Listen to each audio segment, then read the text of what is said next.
الحمد للہ الحمد للہ رب العالمین والعاقبۃ للمتقین والصلاة والسلام علی سید الانبیاء والمرسلین وعلی آلہ واصحابہ اجمعین برحمتک یا ارحم الراحمین۔ قال اللہ تبارک وتعالی فی شان حبیبہ الکریم ان اللہ وملائکتہ یصلون علی النبی یا ایہا الذین آمنوا صلوا علیہ وسلموا تسلیما۔ اللہم صل علی سیدنا شفیعنا ومولانا محمد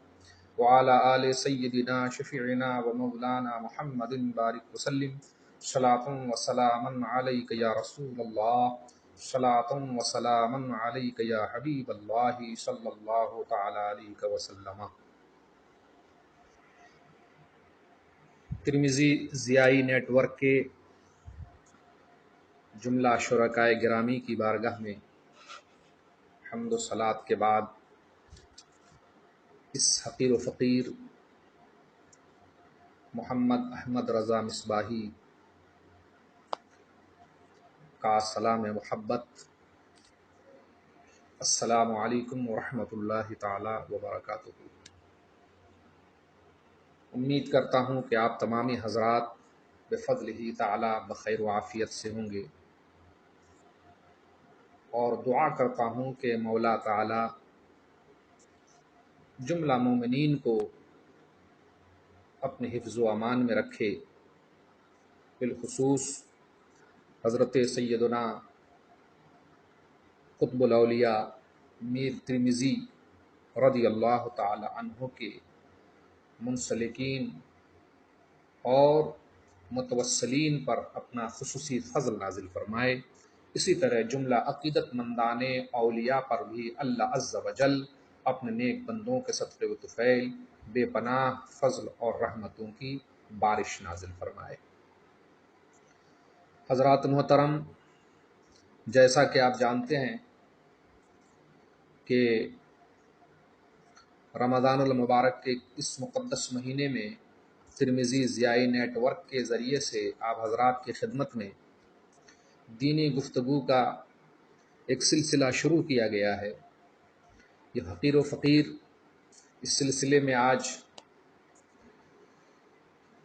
یہ تیسرا موقع ہے اور اپنی چند باتیں لے کر آپ حضرات کی خدمت میں حاضر آیا ہے۔ اللہ عز و جل کی بارگاہ میں دعا فرمائے کہ مولا تعالی ہم سب کو حق بولنے، حق سننے اور اس پر عمل کرنے کی توفیق عطا فرمائے، آمین بجاہ سید المرسلین صلی اللہ تعالی علیہ وآلہ واصحابہ وسلم۔ آپ سب کو معلوم ہے کہ گفتگو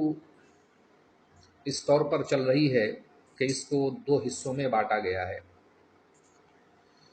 40 یا 45 منٹ کی اس گفتگو کو اس کے پہلے 20 منٹ حضرت قطب الاولیاء سیدنا امیر محمد ترمذی کالکوی رضی اللہ تعالی عنہ کی حیات و خدمات اور آپ کے بزرگوں کے سلسلے میں ہے، اور جبکہ اس کا دوسرا دورانیہ 20 یا 25 یا آدھے گھنٹے کا جو ہوتا ہے وہ متعلقہ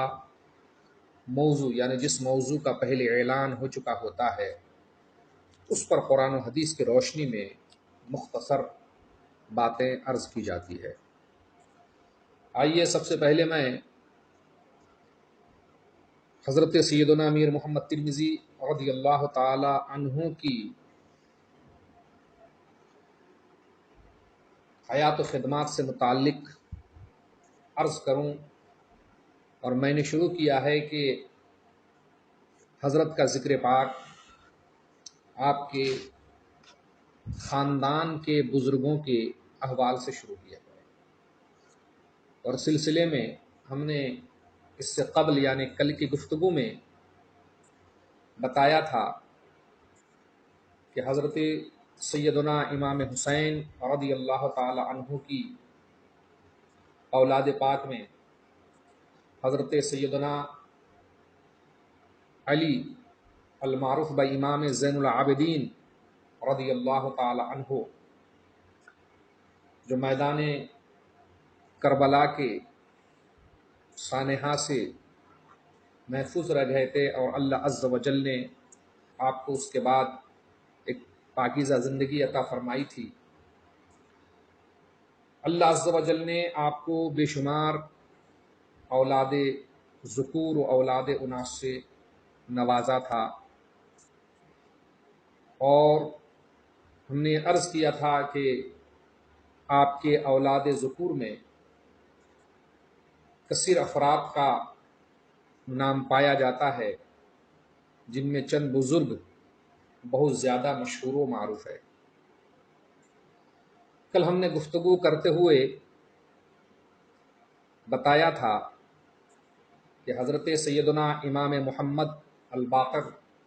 اور حضرت سیدنا امام حسین الاصغر، ان کی اولاد بہت زیادہ عرب و عجم میں پھیلی۔ آپ کے منجلے صاحبزادے حضرت سیدنا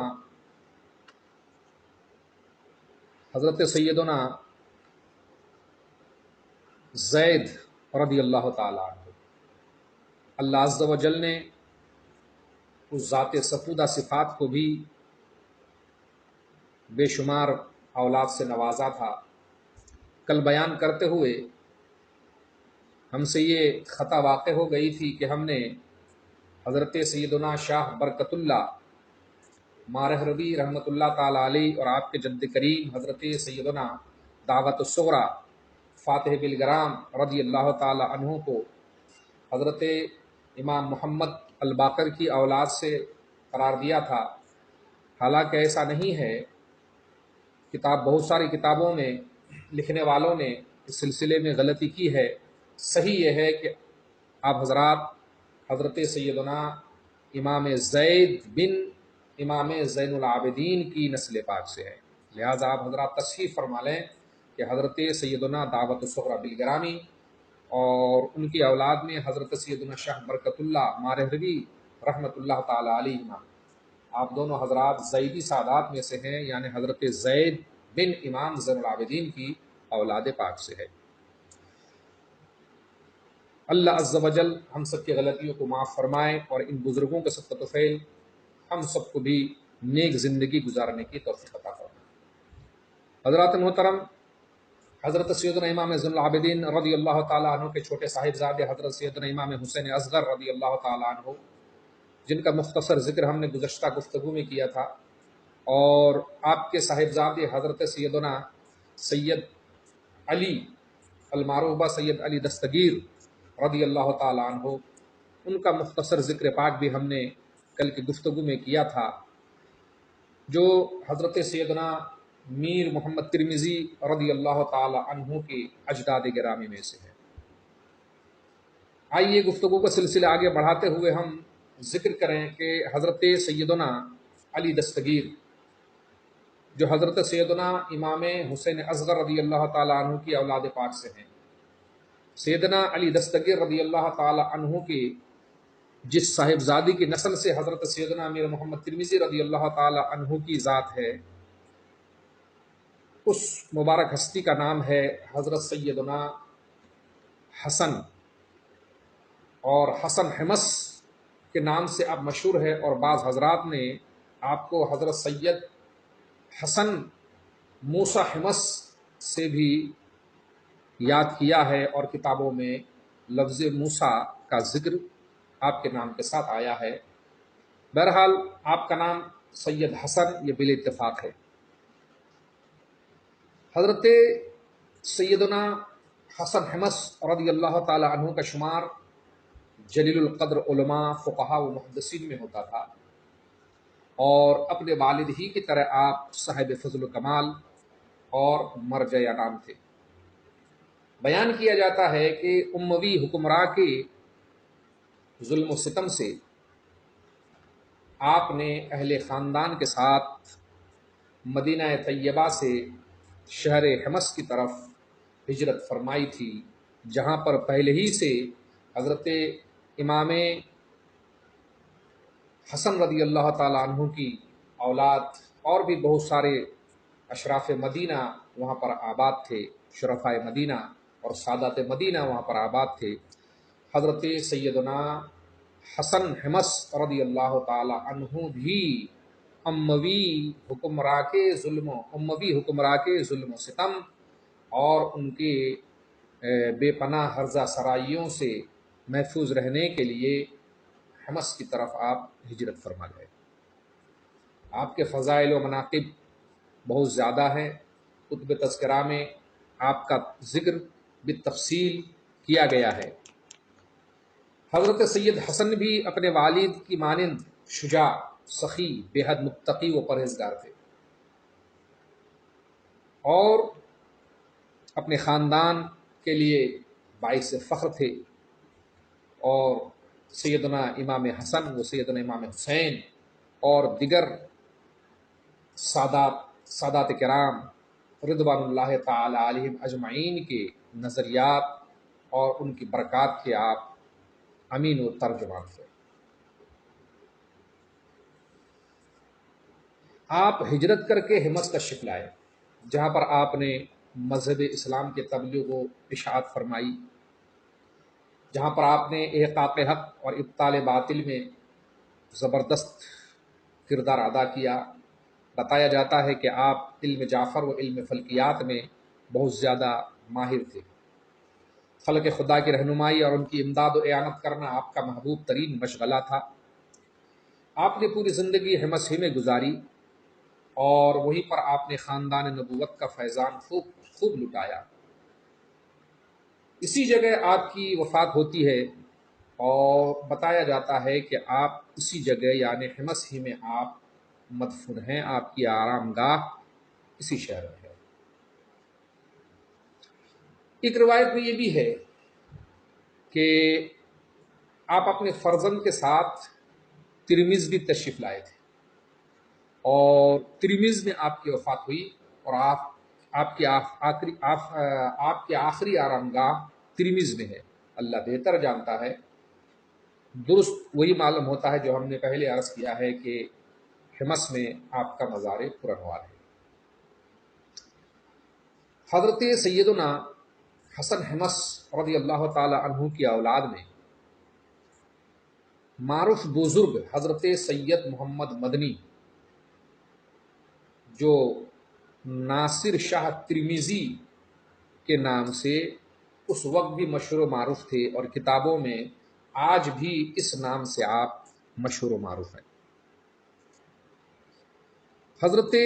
سید محمد مدنی المعروف بناصر شاہ ترمذی قدس سرہ، آپ کی پیدائش شہر حمص میں ہوئی تھی، اور آپ ہجرت کر کے حمص سے ترمذ تشریف لائے تھے۔ بڑے عالم، فاضل، فقیہ، زاہد، متقی، مجاہد، بہادر، جہاں دیدہ اور خطیب، اور نہایت ہی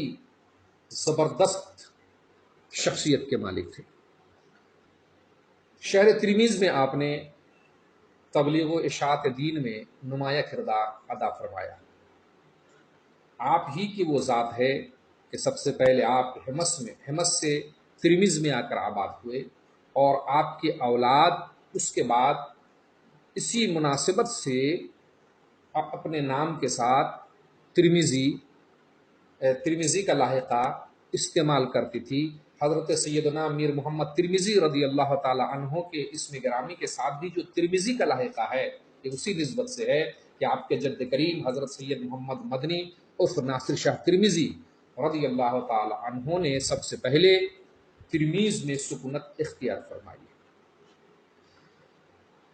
ترمذ دریائے جہوں کے کنارے بلخ سے لگ بھگ 10 فرسخ کی مسافت پر آباد ایک سرسبز و شاداب علاقہ ہے، اور بڑے بڑے شہروں تک اس کے تجارتی تعلقات اس وقت بھی قائم تھے، اور آج بھی اس کی سرسبز و شادابی ضرب المثل ہے۔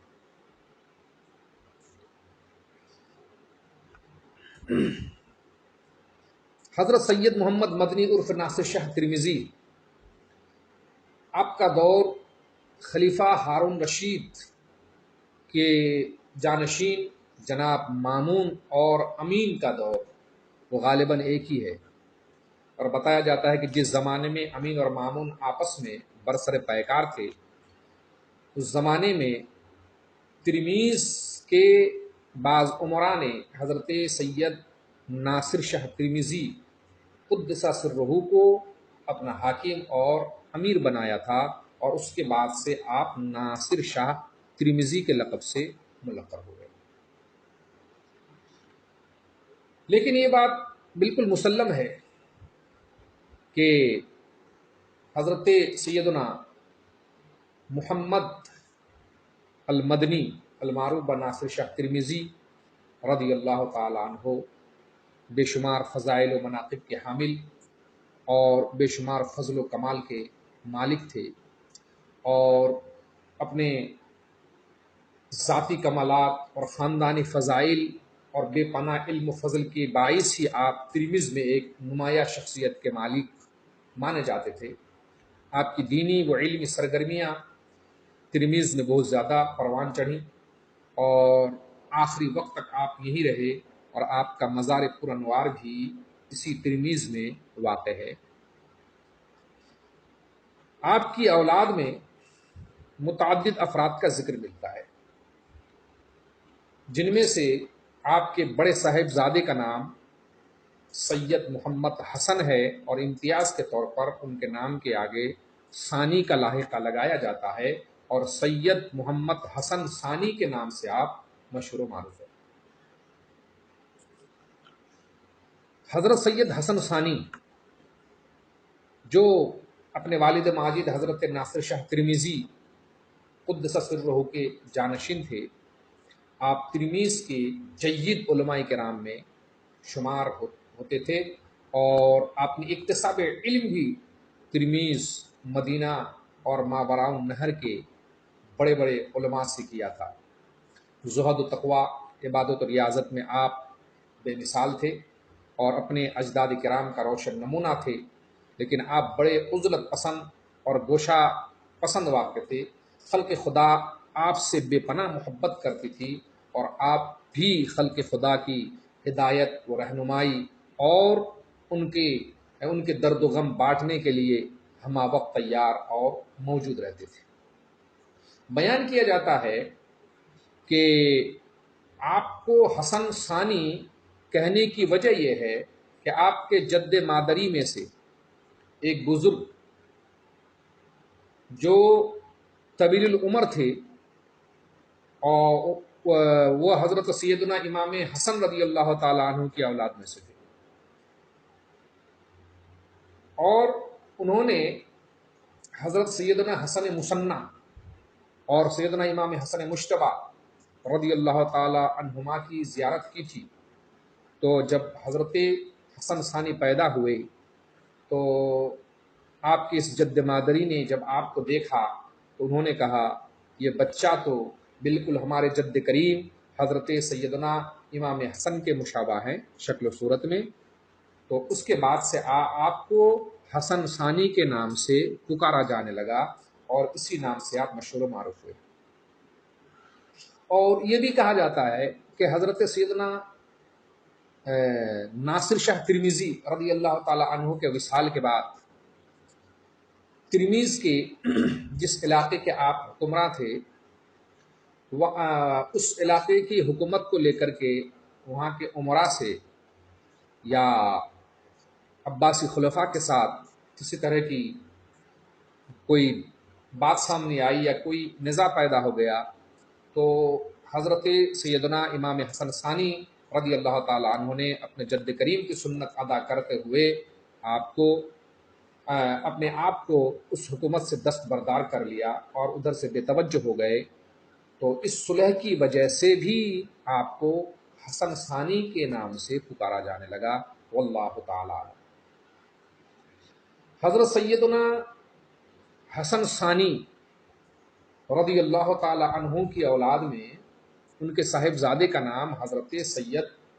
حسین ہے۔ آپ ترمذ میں پیدا ہوئے، اور آپ سیدنا حسن ثانی کے سب سے بڑے فرزند ارجمند تھے، فضائل و خصائل میں اپنے اجداد کرام کا شفاف آئینہ دار تھے، قطب تذکرہ میں حضرت سید حسین ترمذی کو ہی سید علی کاکی لکھا گیا ہے بعض جگہ، بہت سارے کتب تذکرہ میں، لیکن یہ درست نہیں ہے، بلکہ حضرت سید علی کاکی یہ حضرت سید حسین بن حسن ثانی کی اولاد میں سے ہے اور ان کے فرزند ہے۔ اور ضیاء محمدی جو حضرت سیدنا امیر محمد ترمذی رضی اللہ تعالی عنہ کی احوال و قوائف پر مشتمل ہے، اس میں بھی حضرت سید علی کاکی کو حضرت سید حسین ترمذی رضی اللہ تعالی عنہ کا فرزند لکھا گیا ہے، اور جو بالکل درست ہے۔ حضرت حسن ثانی رضی اللہ تعالی عنہ کی اولاد یعنی آپ کا فرزند نرینہ حضرت سیدنا حسین ترمذی رضی اللہ تعالیٰ عنہ، جن کی پیدائش ترمذ میں ہوئی، آپ بھی فضل و کمال، شجاعت و بہادری، سخاوت و غربا پروری میں یکتا روزگار تھے، بڑے علم و فضل کے مالک تھے۔ تبلیغ و اشاعت دین میں آپ نے نمایاں کردار ادا کیا، اور دین کی راہ میں آپ نے سخت جد و جہد فرمائی۔ بتایا جاتا ہے کہ فروغ علم میں آپ نے بہت زبردست کردار ادا فرمایا، چنانچہ ترمذ ہی میں آپ نے ایک عظیم الشان درسگاہ قائم فرمائی تھی، جس میں مختلف علوم و فنون کا درس ہوتا تھا، اور اس ادارے کو آپ اپنے ذاتی مصارف سے چلاتے تھے اور خود مسند تدریس کو رونق بخشتے تھے، اور آپ طلباء کو درس دیا کرتے تھے۔ آپ کی بارگاہ میں سدہ تشنگان علوم کی بھیڑ لگی رہتی تھی، جن کی کفالت آپ خود فرماتے تھے۔ اسی طرح آپ نے شہر بلخ، سمرقند، ماوراء النہر وغیرہ علاقوں میں بھی دینی درسگاہیں قائم فرمائی تھی، اور درس و تدریس، واعظ و نصیحت کے ذریعے سے ان علاقوں میں اسلام کا پرچم آپ نے بہت زیادہ بلند فرمایا تھا، حتیٰ کہ آپ کی علمی کوششیں اور کاوشوں کو دیکھ کر کے اس وقت کے علماء نے آپ کو آفتاب علم کہا تھا، اور اہل ترمیز و سمرقند میں آپ اپنے نام سے زیادہ آفتاب علم اس لقب سے زیادہ مشہور و معروف تھے۔ اسی کے ساتھ ساتھ غربہ پروری، مسکین نوازی آپ کا امتیازی وصف تھا۔ آپ کا لنگر ہمیشہ جاری رہتا تھا، جہاں سے بھوکوں کو کھانا کھلایا جاتا تھا، پریشان حال لوگوں کی پریشانیوں کو دور کی جاتی تھی۔ حضرت سیدنا امیر محمد ترمذی رضی اللہ تعالی عنہ کی سیرت و کردار میں حضرت سیدنا حسین بن حسن بلکہ آپ کے اجداد کرام کی جملہ خوبیاں عود کر آئی تھی، اور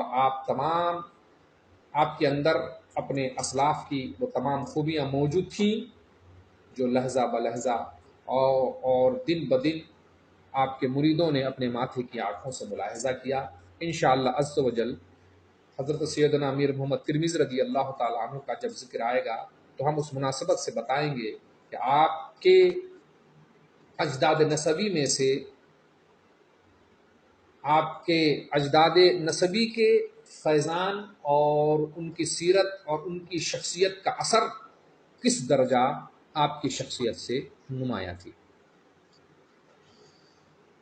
حضرت سیدنا حسین بن حسن ثانی قدس سرہما کی اولاد میں آپ کے فرزند گرامی حضرت سید علی کاکی ترمذی قدس سرہ کا نام آتا ہے، یعنی آپ حضرت سیدنا حسین ترمذی رضی اللہ تعالی عنہ کے بعد مسند سیادت پر جلوگر ہوئے۔ حضرت سیدنا علی ترمذی المعروف بعلی کاکی اوصاف و خصائل اور علم و تقوی میں اپنے والد ماجد کے قدم بقدم تھے، بڑے ہی حلیم الطبع، کریم اللسان، سخاوت و غربہ پروری میں آپ کے نزدیک سخاوت و غربہ پروری میں آپ بے نظیر تھے، اور یہ چیزیں آپ کے نزدیک بہت زیادہ مرغوب تھی۔ والد ماجد کی جگہ آپ نے درس و تدریس اور تبلیغ و اشاعت کا فریضہ انجام دیا۔ حاجت مندوں کو ڈھونڈ کر کے آپ ان کی حاجتیں پوری کرتے تھے، بھوکوں کو کھانا کھلانا آپ کا محبوب مشغلہ تھا۔ کہتے ہیں کہ کاکی لقب ہونے کی وجہ یہ ہے کہ ایام حج میں آپ حاجیوں کے راستے میں خیمہ لگاتے تھے اور ان میں روٹیاں تقسیم کرتے تھے۔ اس زبان میں کاک، روٹی کو کاک کہتے ہیں۔ تو اس کثرت سے آپ حاجیوں کی خدمت کرتے تھے اور ان میں روٹیاں تقسیم کرتے تھے کہ آپ کے نام کے ساتھ کاکی کا لفظ استعمال ہونے لگا اور آپ سید علی کاکی ترمذی سے مشہور و معروف ہوئے۔ ظاہر ہے سخاوت کرنا، غربا پروری کرنا، مسکینوں کی مدد و اعانت کرنا اور دینی دنیاوی ہر اعتبار سے ان کی رہنمائی کرنا، دنیا و آخرت میں ان کا کام آنا، نبی کریم رؤوف الرحیم صلی اللہ تعالی علیہ وسلم اور آپ کی اولاد کا یہ نصب العین ہے اور یہی ان کا مشغلہ ہے۔ چنانچہ پوری زندگی نبی کریم صلی اللہ تعالی علیہ وسلم کی اولاد پاک نے خلق خدا کے رہنمائی اور ان کی مدد و اعانت میں گزاری، اور الحمدللہ تعالی اب تک آپ کی اولاد میں یہ سلسلہ جاری و ساری ہے۔ آج آپ نے 3 بزرگوں کا ذکر سماعت کیا، حضرت سیدنا حسن ثانی، ان کے فرزند گرامی حضرت سیدنا، بلکہ 4 بزرگوں کا ذکر آپ نے سماعت فرمایا۔ حضرت سیدنا سید محمد مدنی، سیدنا موسیٰ حسن حمص اور ان کے صاحبزادے حضرت سیدنا محمد حسن ثانی، ان کے فرزند گرامی حضرت سیدنا حسین، ان کے فرزند گرامی حضرت سیدنا علی ترمذی رضوان اللہ تعالی علیہ مجمعین۔ یہ آج کل ان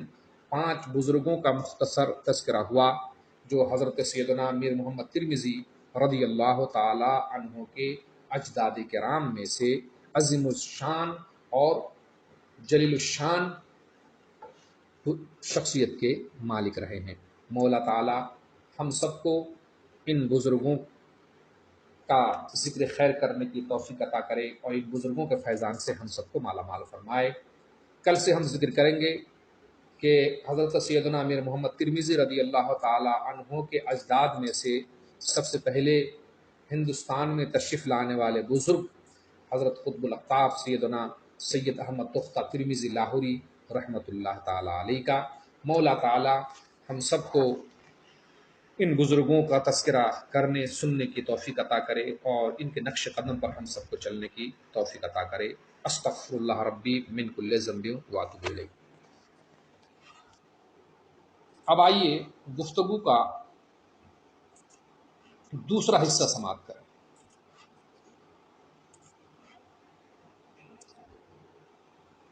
اعلان کیا گیا تھا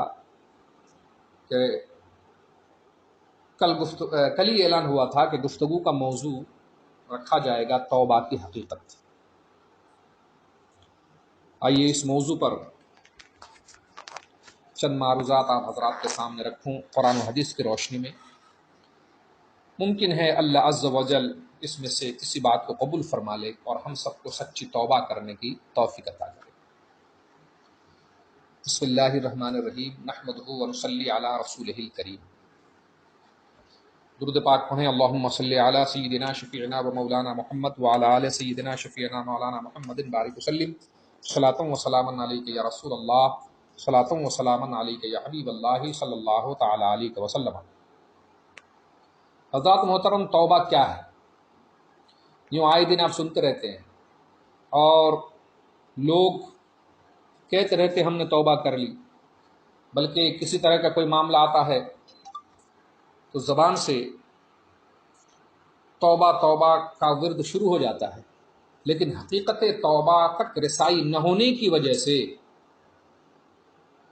در حقیقت توبہ قبول ہی نہیں ہوتی۔ اس لیے جاننا چاہیے کہ توبہ کی حقیقت کیا ہے۔ اب دیکھیے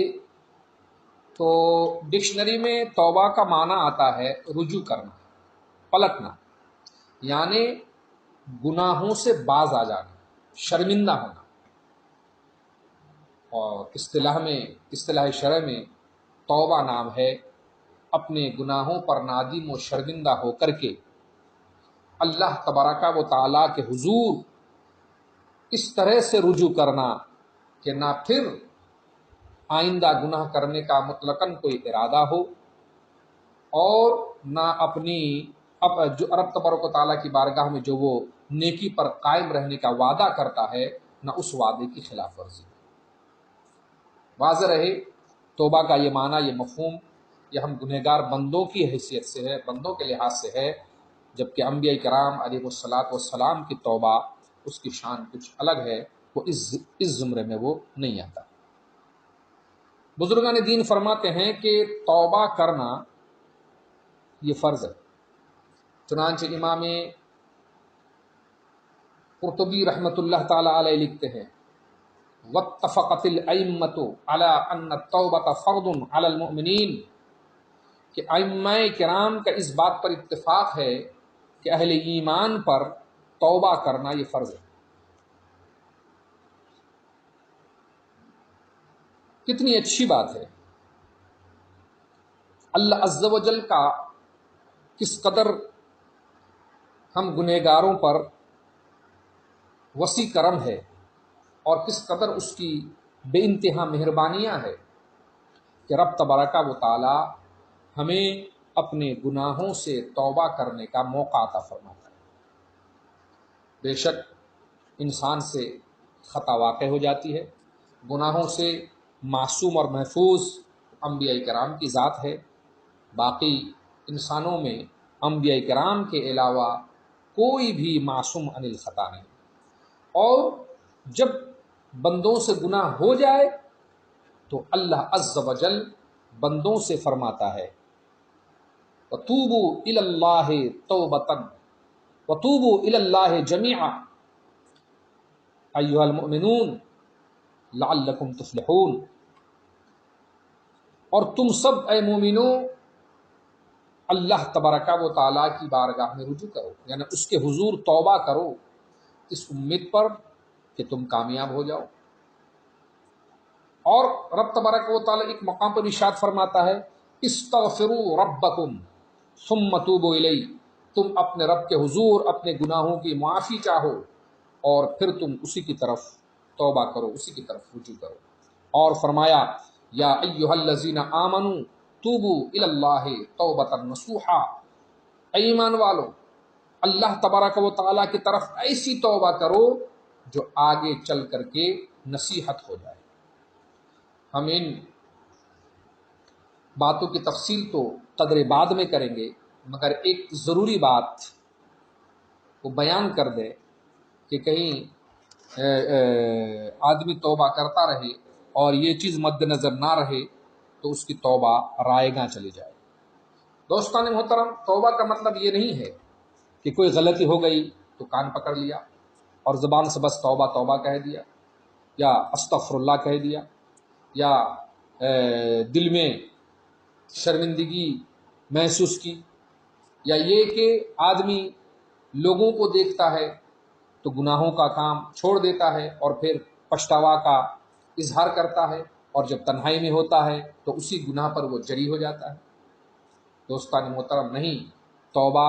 ایک خالص بندہ اس کے ذریعے سے رب تبارک و تعالیٰ کے حضور اپنے آپ کو پیش کرتا ہے، اور رب تبارک و تعالیٰ جو دلوں کے بھید کو جانتا ہے، رب تبارک و تعالیٰ جو ہر چیز کا خالق و مالک ہے، اللہ تبارک و تعالیٰ جو علیم و خبیر ہے، وہ جانتا ہے کہ تم نے کیسی توبہ کی، تمہاری شرمندگی کی یہ کیفیت کیا ہے، اور رب تبارک و تعالیٰ کے حضور تم نے جو یہ توبہ کے الفاظ دہرائے اس کی حقیقت کیا ہے۔ سچی توبہ کسے کہتے ہیں؟ اس سلسلے میں ائمہ کرام نے فرمایا کہ سچی توبہ وہ ہے جو شرطوں کے ساتھ مشروط ہو، یعنی کچھ شرطیں بھی ہیں، اگر وہ شرطیں پائی جائیں گی تو توبہ قابل قبول ہے، اور اگر وہ شرط نہ پائی جائے تو سمجھیے وہ ایک مذاق ہے، معاذ اللہ، جو وہ اللہ تبارک و تعالیٰ کے حضور کرنے کی جرأت کرتا ہے۔ ہم نے بہت سارے ایسے لوگوں کو دیکھا ہے جو خود کو عالم اور پیر بھی کہتے ہیں کہ جب وہ مجلس کے آخر میں وہ کہتے ہیں کہ بھائی سب توبہ کرو، اور توبہ کرنے کے بعد لوگوں سے کہتے ہیں، ایک حدیث سنا دیتے ہیں، التائب من الذنب کمن لا ذنب لہ، کہ گناہوں سے توبہ کرنے والا وہ ایسا ہی ہو جاتا ہے جیسے اس نے گناہ کیا ہی نہیں۔ اس کے بعد لوگوں سے کہتا ہے اب آپ ایسے ہو گئے جیسے ابھی ابھی آپ نے ماں کے پیٹ سے آپ نے جنم لیا ہے۔ لوگ خوش ہو جاتے ہیں کہ چلو حرام کاری اس سے قبل کی تھی، لوگوں کا حق مارا تھا، قتل کیا تھا، غیبت کی تھی، ان ساری چیزوں کی تو کوئی پرسش ہوئی ہی نہیں۔ پھر صاحب کے مجلس میں آ کر کے جب اتنا کہا گیا تو شاید ہمارے سابقہ تمام گناہ اور ہماری خطائیں وہ معاف کر دی گئی۔ دوستان محترم، ایسا نہیں ہے۔ علماء کرام نے اس سلسلے میں شرطیں بیان کی، چنانچہ حضرت امام نووی رحمۃ اللہ تعالی علیہ نے اپنی کتاب ریاض الصالحین میں فرمایا، قال العلماء التوبۃ واجبۃ من کل ذنب۔ علماء فرماتے ہیں کہ ہر گناہ سے توبہ واجب و ضروری ہے، گناہ چاہے کیسا بھی ہو، توبہ واجب اور ضروری ہے۔ فإن كانت المعصية بين العبد وبين الله تعالى لا تتعلق بحق آدمی فلها ثلاث شروط۔ تو اب اگر گناہ ایسا ہو جس کا تعلق صرف بندہ اور رب تبارک و تعالیٰ سے، یعنی وہ صرف اللہ تبارک و تعالیٰ ہی کا نافرمان ہو، اس کی صورت جیسے اس نے شراب پی لی، جیسے نماز ترک کر دیا، تو یہ سب اس کا تعلق اللہ تبارک و تعالیٰ سے ہے، یعنی بندے کا یہ معاملہ اللہ اور بندے کے درمیان ہے۔ تو فرمایا جب یہ گناہ سرزد ہو جائے تو اس گناہ کی معافی کے لیے 3 شرطیں ہیں۔ وہ کیا؟ پہلی شرط احدها ان يقلع عن المعصیت، پہلی شرط یہ ہے کہ گناہوں سے وہ بالکلیہ طور پر دور ہو جائے، ہٹ جائے، گناہوں سے بالکل دور ہو جائے اور اس سے اپنا رشتہ منقطع کر لے، اس کا ارادہ ترک کر دے۔ فرمایا وَالثَّانِي أَن يَنْدَمَ عَلَى فِعْلِهَا، اور دوسری شرط یہ ہے کہ اس نے جو اس سے پہلے گناہ کے کام کیے تھے اس پر وہ خوب شرمندہ ہو کہ مجھ سے فلاں گناہ ہو گیا تھا، اور یہ شرمندگی بندوں کے سامنے نہیں، اللہ عز و جل کے حضور ہو کہ پروردگار شامت نفس کی بنیاد پر مجھ سے یہ گناہ ہو گیا تھا، میں اپنے اس گناہ پر نادم و شرمندہ ہوں۔ 2 شرطیں۔ اور تیسری شرط یہ ہے ان یعزم اللہ یعود الیہا ابدا، کہ یہ مکمل ارادہ کر لے کہ پھر وہ گناہ کی طرف کبھی نہیں پلٹے گا، دل میں یہ ایسا ارادہ ہو کہ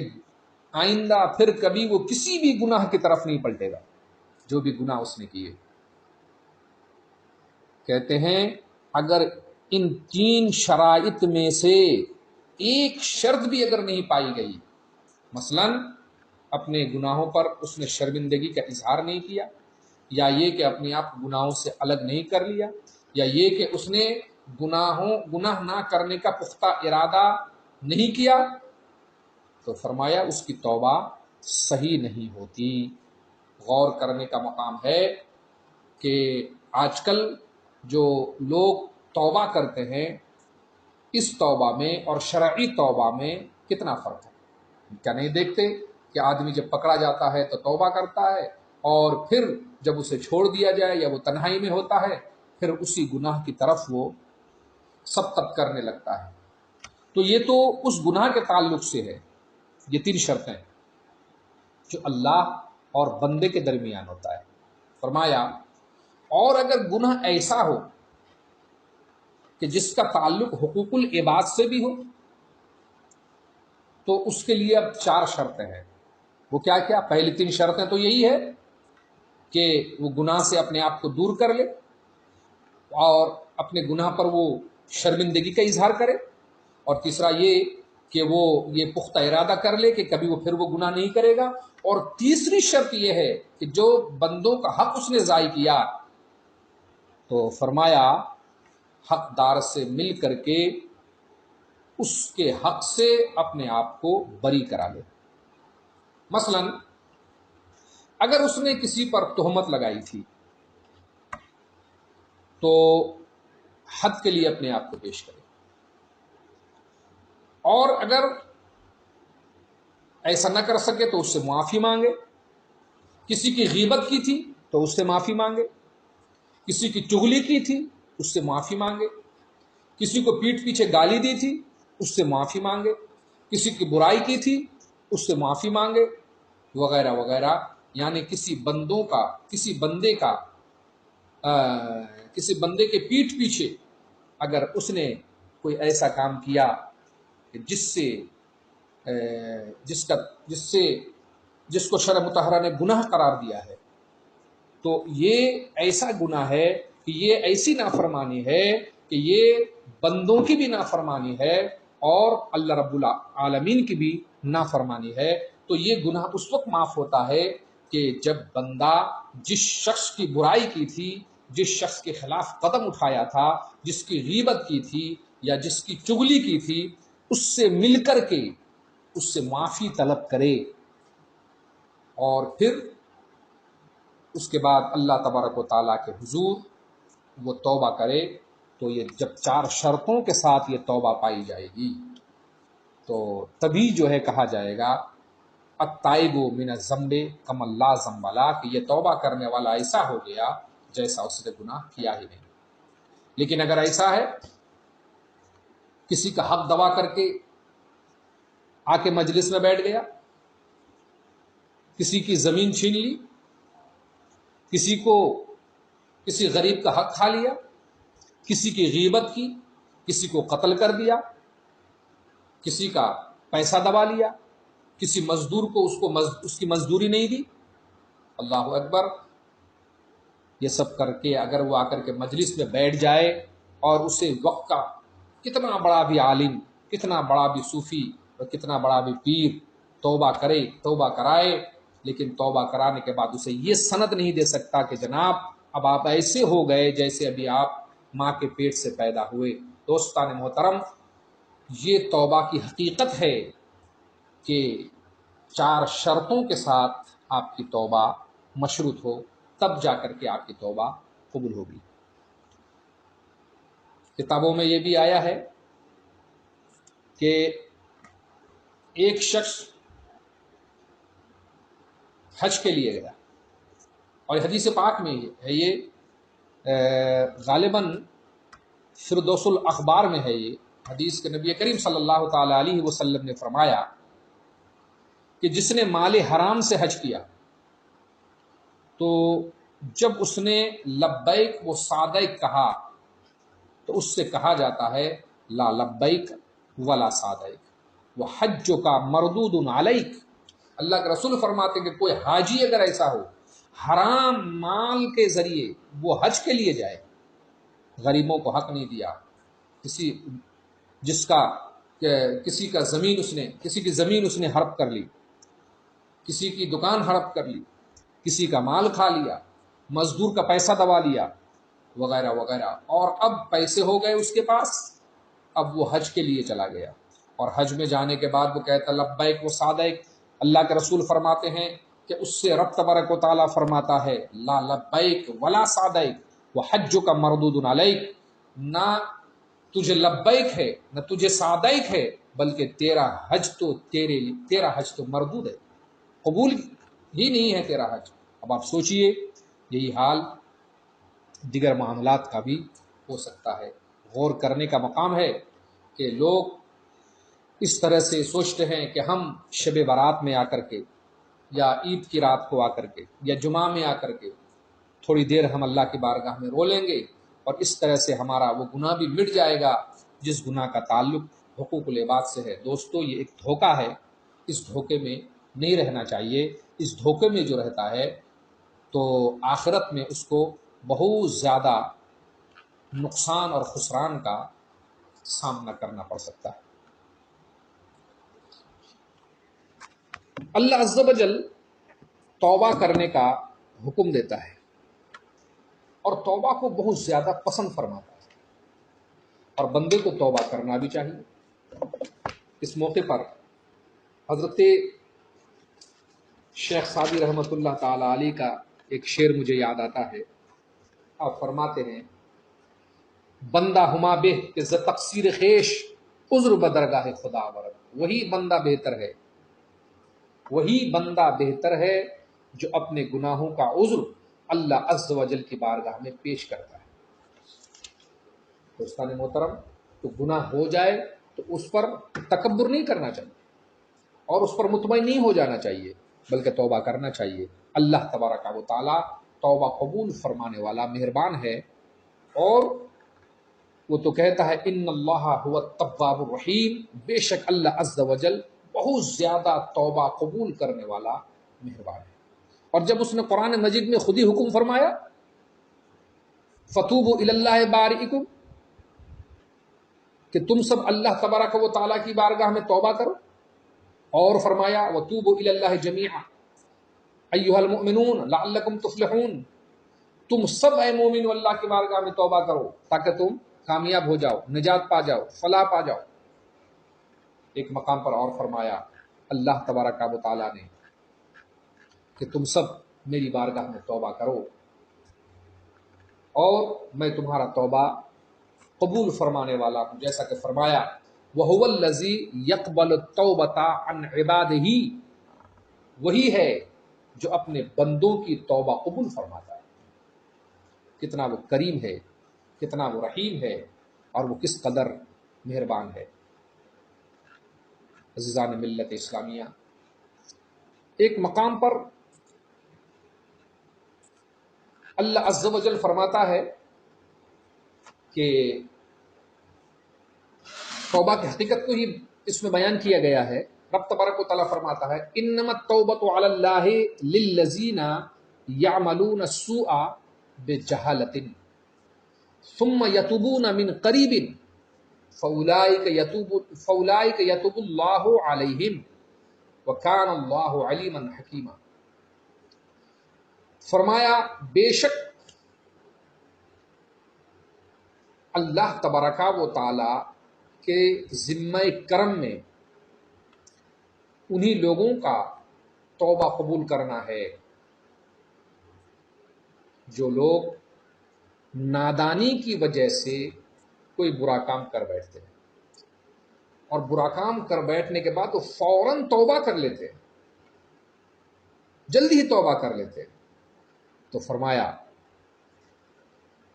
اللہ تبارک و تعالی ان کی طرف رحمت کی توجہ فرماتا ہے، اور بے شک اللہ عز و جل علم و حکمت والا ہے۔ تو یہاں بھی یہ بات ہے کہ گناہ جب ہو جائے تو ایسا نہ ہو کہ کوئی آدمی بتانے کے بعد کہ بھائی یہ گناہ کا کام ہے توبہ کر لو، تو اس سے جھگڑنے لگ جائے آدمی، جیسا کہ دور حاضر میں ہوتا ہے، خلاف شرع بات کر دیتے ہیں لوگ۔ کبھی کبھی ایسا معاملہ ہوتا ہے کہ ایسی باتیں زبان پر نہیں لانا چاہیے اور پھر کہہ دیتا ہے، اور جب توبہ کا مطالبہ کیا جاتا ہے تو وہ دلیل دینا شروع کر دیتا ہے کہ ہم نے کوئی کفر کیا کیا، معاذ اللہ رب العالمین۔ دوستو، یہ اللہ تبارک و تعالیٰ کا کرم ہے، اور بہت زیادہ کرم ہے کہ انسان گناہ کرنے کے بعد فوراً ہی اللہ تبارک و تعالیٰ کی طرف سے وہ بیدار ہو جاتا ہے کہ مجھ سے یہ گناہ سرزد ہو گیا ہے، مجھے توبہ کرنا چاہیے۔ نہیں معلوم کہ کس عالم میں اس کی موت آ جائے۔ رب تبارک و تعالیٰ کے حضور اس حال میں بندے کو پیش ہونا چاہیے کہ اس کے نامہ اعمال میں کوئی گناہ نہ ہو، اور ہم سب کو توبہ کرنے میں قطعاً پس و پیش نہیں کرنا چاہیے۔ حضرت ابو ہریرہ رضی اللہ تعالیٰ عنہ راوی کہتے ہیں سمعت رسول اللہ صلی اللہ تعالی وسلم یقول واللہ انی لاستغفر اللہ واتوب الیہ فی اليوم اکثر من 70 مرہ۔ بخاری شریف میں یہ حدیث موجود ہے، اللہ کے رسول فرماتے ہیں کہ بے شک میں روزانہ رب تبارک و تعالیٰ کی بارگاہ میں 70 مرتبہ سے زائد توبہ اور استغفار کرتا ہوں۔ اور فرمایا، حضرت امام بخاری رحمۃ اللہ تعالیٰ علیہ نے اس حدیث کی تخریج فرمائی ہے کہ اللہ کے رسول صلی اللہ تعالیٰ علیہ وسلم نے فرمایا، یا ایھا الناس توبوا الی اللہ واستغفروہ فانی اتوب فی اليوم 100 مرہ، اے لوگو اللہ تبارک و تعالیٰ کی بارگاہ میں توبہ کرو، استغفار کرو، اس لیے کہ میں خود دن میں 100 مرتبہ توبہ کرتا ہوں۔ سوچیے آپ، نبی کریم رؤوف رحیم صلی اللہ تعالی علیہ وآلہ وسلم جو معصوم عن الخطا ہیں، خطا کا سرزد انبیاء کرام کے حق میں محال ہے، اس کے باوجود سرور کائنات صلی اللہ تعالی علیہ وآلہ وسلم رب تبارک و تعالیٰ کی بارگاہ میں توبہ فرماتے ہیں۔ تو ہم جیسے گنہگار، ہم جیسے خطا کار، ہم جیسے سیاکار، ہم لوگوں کی حقیقت کیا ہے؟ ہم لوگوں کو توبہ کرنے کے لیے ہمہ وقت مستعد رہنا چاہیے، اور ہمہ وقت ہم لوگوں کو اس بات کا خیال رکھنا چاہیے کہ ہم سے کوئی گناہ سرزد نہ ہو جائے، اور اگر ہو بھی جائے تو فوراً ہم توبہ کر لیں۔ گفتگو کے آخر میں ایک بات عرض کر کے آج کی گفتگو کو میں ختم کر دوں کہ نبی کریم صلی اللہ تعالی علیہ وآلہ وسلم نے صحابہ کرام کو توبہ کی جو تربیت دی تھی، اس کا اثر کس قدر وسیع اور کس قدر گہرا تھا کہ جب وہ توبہ کرتے تھے، کوئی گناہ کرتے تھے، تو اس گناہ کو جب وہ گناہ ان کو پریشان کرتا تھا تو توبہ کے لیے وہ بارگاہ رسالت میں حاضر ہوتے تھے۔ روایت میں آتا ہے کہ ایک خاتون بارگاہ رسالت میں حاضر ہوتی ہے، عرض کرتے، یا رسول اللہ، مجھ سے یہ گناہ سرزد ہو گیا، یعنی میں نے زنا کر لیا ہے، اور اس زنا کی وجہ سے مجھے حمل ہو گیا ہے۔ دوستو، یہ گناہ کبیرہ ہے، اور اگر کوئی زنا کرے اور اس پر شرعی شہادت پوری ہو جائے، یا وہ خود اقرار کرے در حالے کہ وہ سلیم الطبع ہو، سلیم العقل ہو، تو شرع مطہرہ نے اس کی سزا یہ متعین فرمائی ہے کہ اگر وہ شادی شدہ ہو تو اس کو رجم کیا جائے گا۔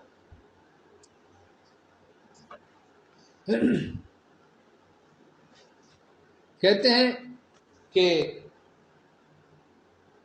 پہلی بار جب اس عورت نے بارگاہ رسالت میں آ کر کے عرض کی تو نبی کریم صلی اللہ تعالی علیہ وسلم نے گویا کہ قصداً آپ نے اسے نظر انداز فرما دیا، لیکن جب بار بار اس عورت نے اپنے جرم کا اظہار کیا تو نبی کریم صلی اللہ تعالی علیہ وآلہ وسلم نے فرمایا کہ اچھا جاؤ، جب تمہارے گھر میں اس بچے کی پیدائش ہو جائے تو پھر آنا۔ چنانچہ وہ عورت تو گئی۔ کچھ مہینے بعد جب بچے کی ولادت ہو جاتی ہے تو پھر بارگاہ رسالت میں آئے گی۔ اس وقت وہ بچہ دودھ پیتا تھا۔ نبی کریم صلی اللہ تعالی علیہ وآلہ وسلم کی بارگاہ میں آ کر کے عرض کر، یا رسول اللہ، مجھے پاک کر دیجیے۔ نبی کریم صلی اللہ تعالی علیہ وسلم نے پھر اس عورت کو واپس کر دی اور کہا کہ جاؤ، فی الحال اس بچے کو دودھ پلاؤ۔ کہتے ہیں کہ پھر اس مدت رضاعت کے بعد جب وہ عورت اس بچے کو لے کر کے آتی ہے تو اس بچے کے ہاتھ میں روٹی کا ایک ٹکڑا تھا جسے وہ کھا رہا تھا، اور وہ عورت اس سے یہ بتانا چاہتی تھی کہ یا رسول اللہ، اب یہ بچہ میرا محتاج نہیں ہے، لہٰذا